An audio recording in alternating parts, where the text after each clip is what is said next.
Hi there, welcome to An Abundance of Books. My name is Julia and today we're doing a very exciting vlog.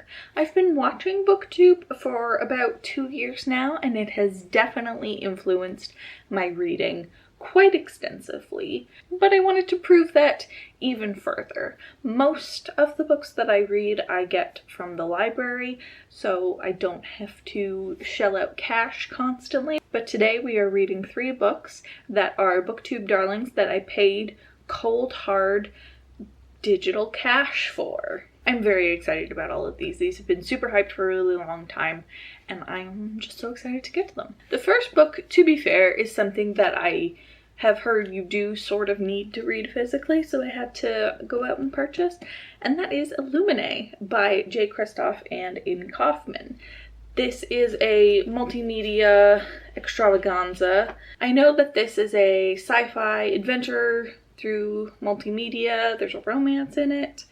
It's a trilogy. I only bought the first book and I'm not sure if it will end properly, but it's something I'm very excited to get into.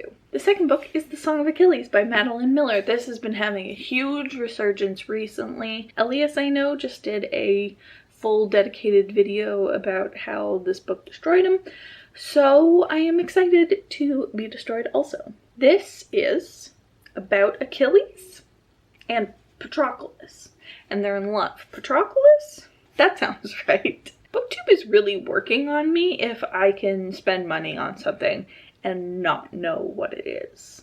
I kind of like that. And then, to just really round out the genres we're reading today, I have Birthday Girl by Penelope Douglas. Penelope Douglas is well beloved in the romance community, and this seemed like a good place to start and a good level of taboo that I could deal with. This is a boyfriend's dad romance, so we'll see how I feel about that. But I just really wanted to give a Penelope Douglas a try. It looks like this one might be self-published too, which is cool. It's also got a playlist in the front. I'm gonna have to do that for sure. I'm very excited about this one. Scared because I have never read true smut before, because I've read smutty things. But this feels like a different level, and I'm excited to see what happens. So there you go. 3 Booktube darlings that I'm going to give you my thoughts on and see if I wasted all of my money.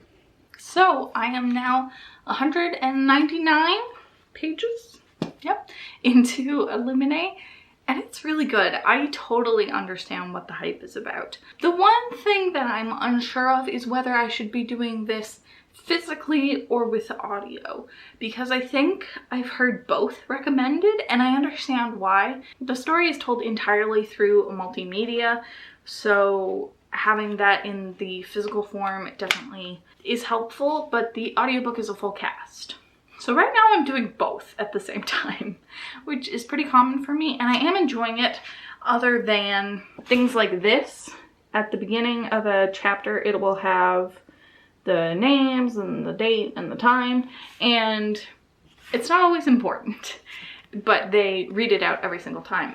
But sometimes there are things that they don't read out, which is occasionally helpful. An example here is like, this is a fake Wikipedia page, whatever their version of Wikipedia is called, and so all this stuff down the side you don't like really care about. So I do like it for helping me focus where my attention should be, but I also feel like there's time wasted reading those intros sometimes. But the full cast is great.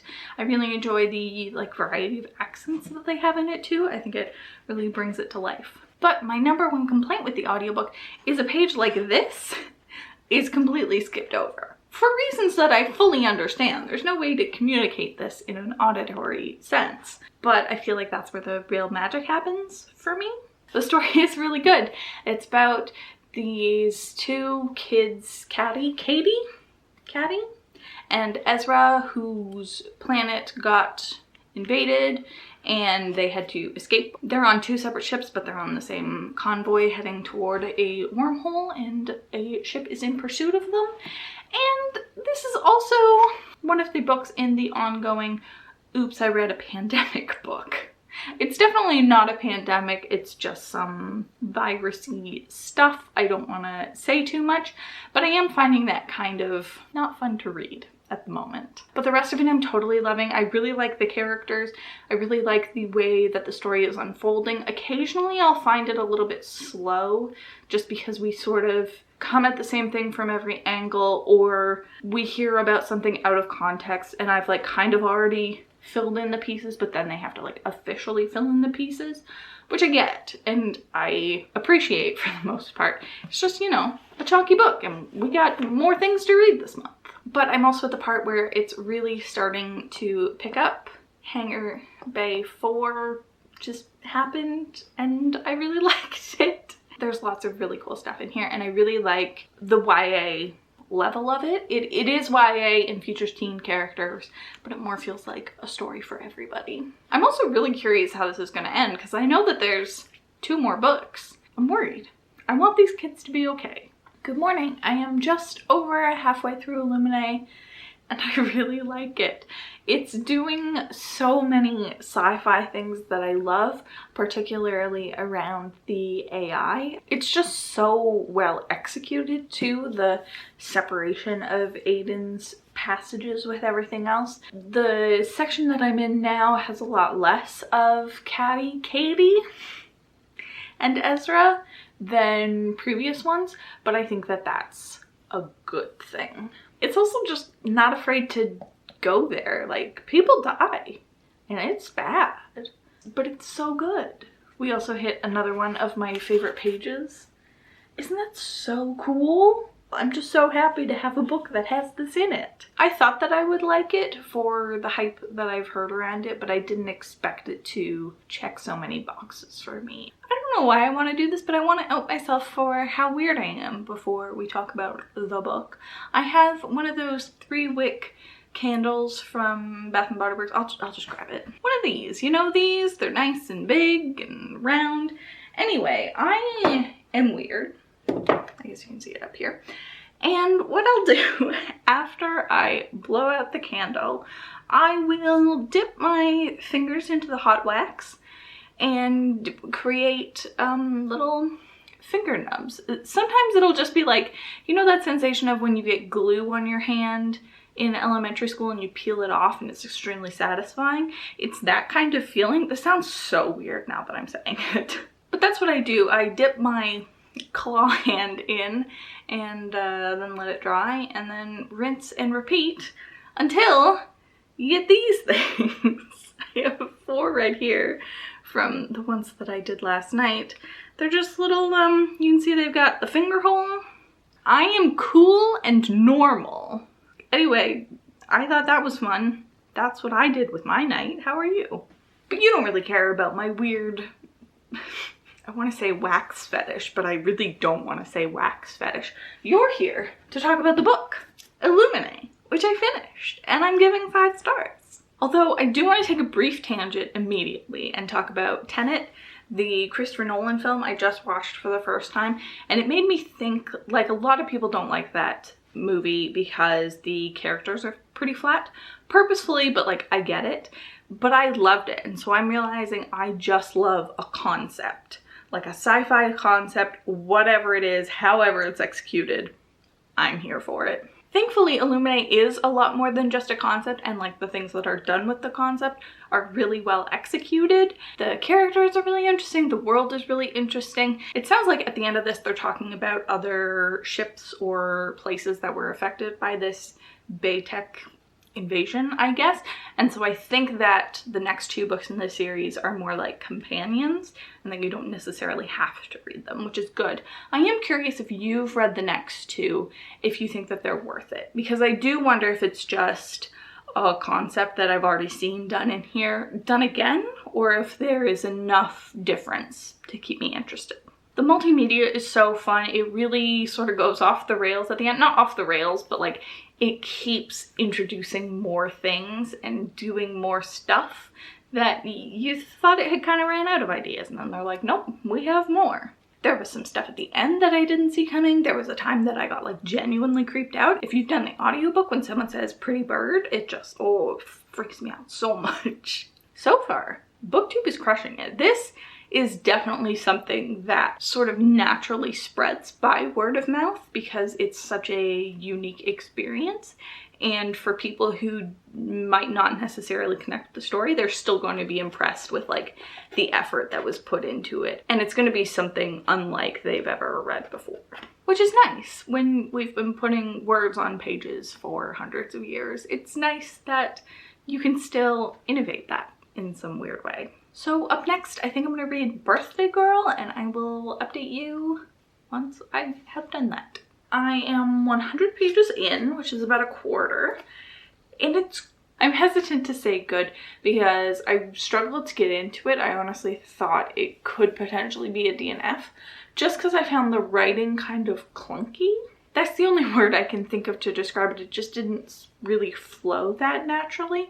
But now that I'm 100 pages in, I've gotten into the rhythm of things. Just for context for my romance journey, normally I read like the Christina Lauren level. Anything with an illustrated cover I'm down for. The one book that I read, You Had Me at Ola, by somebody, here's a picture of it. That was one of the steamiest books that I've ever read. I think it's still traditionally published, and you know, the illustrated cover definitely gives it a different vibe, but I really don't delve into this sort of thing. That is as steamy as we get. Though no steam has yet happened. I think the problem is that with it being a taboo relationship and sort of built-in cheating, I don't think we're gonna get to steam for quite a while because you sort of have to still make the characters likable. It could not go that way, but that's just sort of what I assume. They are doing a good job of making the boyfriend very unlikable, but the other two characters don't really seem to have a ton to them. One thing I've noticed in romances before is that the character is always more interesting when it's not being told from their POV. Maybe this is just the Midnight Sun effect where like Bella seemed okay in that one, but here when it's Pike's perspective, Jordan seems fun and adventurous and really outgoing, but from her perspective, she's just boring. She's really boring. And from Jordan's perspective, Pike seems cool and confident and caring, alliterative, but from his perspective, he's kind of whiny and, you know, pervy because he's 38 and she's 19, which is... I'm trying to withhold judgment. If it's not for me, it's not for me, but I'm trying to give it the benefit of the doubt. I love this kimono thing that I got, but I'm constantly catching it on doorknobs. Like, it's got a giant armhole that's right at doorknob height, and I keep getting caught on it. Am I gonna learn from this mistake? No, of course not. So I finished Birthday Girl. And I know that I didn't update you on it at all. It's because I was waiting for the sexy times to happen, but they didn't happen until over halfway through. And by then, I was just kind of gonna finish it. I had a good enough time with this book. I think that the first half was stronger because we were building a lot of sexual tension and like you knew where the story was gonna go and you were excited for it to get there. But I felt like once it got there, it took a bit of a turn and turned very... I know that it's not insta-love, but it felt like insta-love. It did a good job of trying to make me root for this age gap couple. I don't think I ever fully got on board, but that's probably more a me thing than the book thing. The book tries real hard. I think I said I found the writing a bit clunky in the beginning, but I definitely got into the groove of it. It ends up reading really quickly, especially for a 400-page book, but I felt like there was surprisingly little story in here or things that I wanted expanded upon that we never talked about. Like, Jordan and Cole were in a car accident with one of their friends and the friend died, and there was only one scene where that was mentioned, and I anticipated it being brought up again and like becoming something, but no, it was just sort of a one-off. Also, Jordan being a landscape designer is like technically in there, but it doesn't come up nearly as much as I thought it would. And the sexy times were admittedly good, but there wasn't a ton of it, especially when it starts over halfway. There were maybe 3 scenes, which feels pretty standard for the stuff I read. Like I mentioned, You Had Me at Ola and Helen Huang books. Like, this feels pretty on par with that. This is maybe like 15% smuttier, I would say. So that wasn't really the thing that bothered me. I think it was more the taboo nature, and I'm pretty sure this is self-pub, which it's good for self-pub. I feel like if you just had 1 or 2 rounds of editing on this, you could have something really, really solid that could be traditionally published. Actually, I'm gonna take that back. This is a lot better than a lot of traditionally published things that I have read. It just wasn't necessarily for me. I'm happy that I read it. I'm happy that I know what the hype's about. I think I get enough from my traditionally published romances that I'm gonna stick with those. Good morning. I started The Song of Achilles last night. So far, so good. I made it to page 44. And I am liking it. It's immediately appealing to me more than Circe did. I DNF Circe after like 2 chapters, so I'm doing much better in this, and we're getting into the actual meat of the story now. And I anticipate it getting even more interesting to me as it goes along. I do want to mention first and foremost, in the back, there is a glossary of characters. If you are going to read this, please note there's a glossary of characters, and also with pictures. Because, oh boy, there are a lot of names and they're a little hard to keep track of. I'm sure most of them don't actually matter for most of the story, but know that that's in there. Although I think it probably spoils some things because these are all just characters from Greek mythology. And you can't really spoil a story that's been around for thousands of years, but it is there if you need it. Also, I didn't realize this is narrated by Patroclus. I just assumed it was going to be by Achilles, but it is not. And I think that that's far more interesting because it's like a character study of Achilles through another character who it is also a character study about. And so far I like it. Not getting 5-star vibes or anything, but I'm happy enough to be reading it. Also, I noticed this technically counts as historical fiction, and like, I think people forget that Zeus isn't real, right? Like, every Greek god is descended from Zeus in one way or another, and I like, this it's not historical.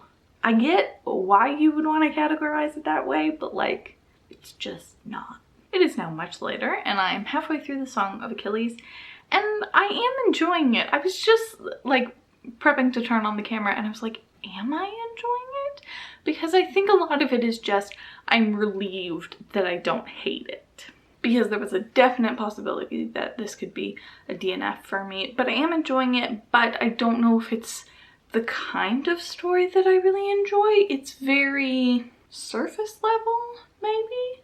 Or maybe it's more like a road trip book because we're hitting a bunch of locations and doing a bunch of stuff and meeting new people all the time. Not that that's necessarily a bad thing, it's just not letting me get invested in the characters maybe as much as I would want to. And I think the writing is very intentional, like it's supposed to be a song, like an epic poem about Achilles. And I think the writing is doing a good job of reflecting that. It's just not a style that I'm used to reading, and I'm not a historical fiction, literary fiction kind of person.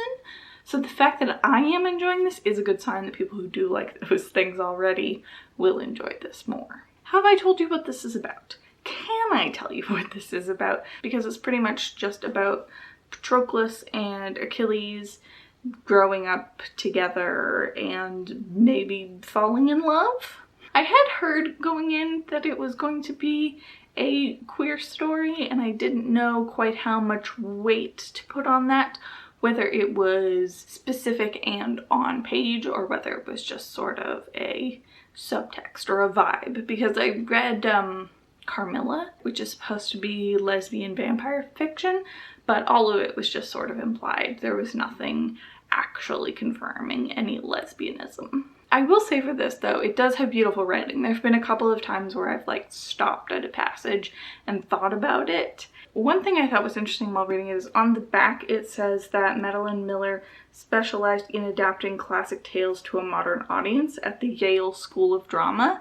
And like, if you just told me that, this is the obvious byproduct of all of those words. Though I wouldn't necessarily say it's modernized, but it is probably formatted in a more compelling way than it might otherwise have been. So far so good. I get the hype. I will let you know once I have more to say.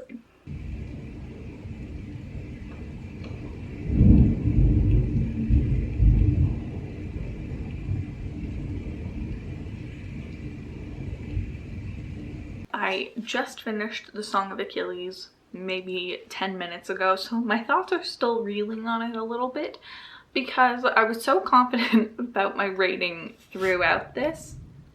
Also, it's thundering, but the ending was really the best part. Like, throughout the whole story, it kept getting better, which I feel like should count for something, but if it takes you 2/3 of a book to really be invested, then that should also count for something. I think my big problem here is, like, what's the point? You know, is it a romance? Because I don't feel like it was that good of a romance. It does that thing that's very common in romance where the couple is happy for like 2 seconds and then something happens and we don't really get to see any scenes of them just sort of hanging out and liking each other. Briseis is a girl who's introduced fairly late in the story, and by far she was the best thing about this book. Basically everything she said was just like so well spoken, and just she really saved it for me. Chiron in the beginning also is like one of the standouts, but he's only in the beginning and then doesn't show up again. So I enjoyed some of the side characters, but the majority of the plot was not interesting. There are also like political machinations, I assume, which is just petty boys fighting over nothing, and that really bothered me. I don't enjoy reading about stuff like that. But Achilles did have an interesting dilemma he was dealing with, Patroclus too, deciding between honor and doing the right thing. That was interesting and well done, and I thought the book had some really interesting things to say. I want to spoil just a little bit of this, which I don't know if it's necessarily a spoiler because the book tells you that it's going to happen and then it actually does happen. So not having a twist is the spoiler, I guess. The best part of this is after Patroclus dies. After he dies, Briseis, I already forget her name, has a line where she's yelling at Achilles. She yells, "Do you think you are the only one who loved him?" Which just, oh, I just love that so much because Achilles is an asshole. He's not that great.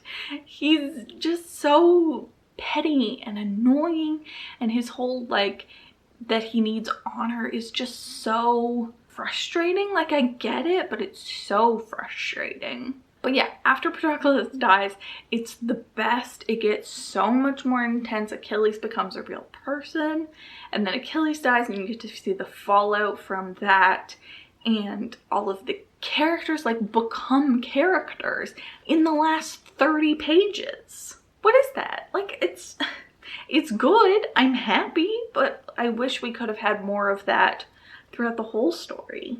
Also, the only thing I know about Achilles, or Greek mythology in general, is the Achilles heel. And that doesn't come up here.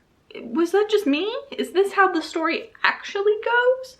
Or does he not get stabbed in his Achilles heel because he's like made of impenetrable skin or whatever? That might just be me being an idiot, but I definitely thought I knew where the story was going to go. Not that it really matters how Achilles dies. You know that he's going to die.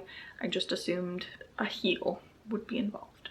I don't know what I'm going to rate it because it was 3 stars the whole time. And then the ending happened. Maybe by tomorrow my feelings will have changed, but I think I'm going to stick with my 3-star rating for this. So there you have it. We have 1 5-star and 2 3 stars. All good books, and all books where I understand the hype and would re-hype their hype even if they're not necessarily something I would love. I think also, like, I was set up to love Illuminae. I love sci-fi. Romance I do love, not necessarily taboo stuff. And then historical fiction, literary, definitely not my thing. So this is the best thing that I got out of this. This is just the thing that I wouldn't have picked up on my own at all. And I'm glad that I did. Let me know if you've read any of these books, if Booktube has made you read other things, if you have any other suggestions, because I would love to do this again. All right, that's it for me. Thank you for watching, and I'll see you in my next one. Bye!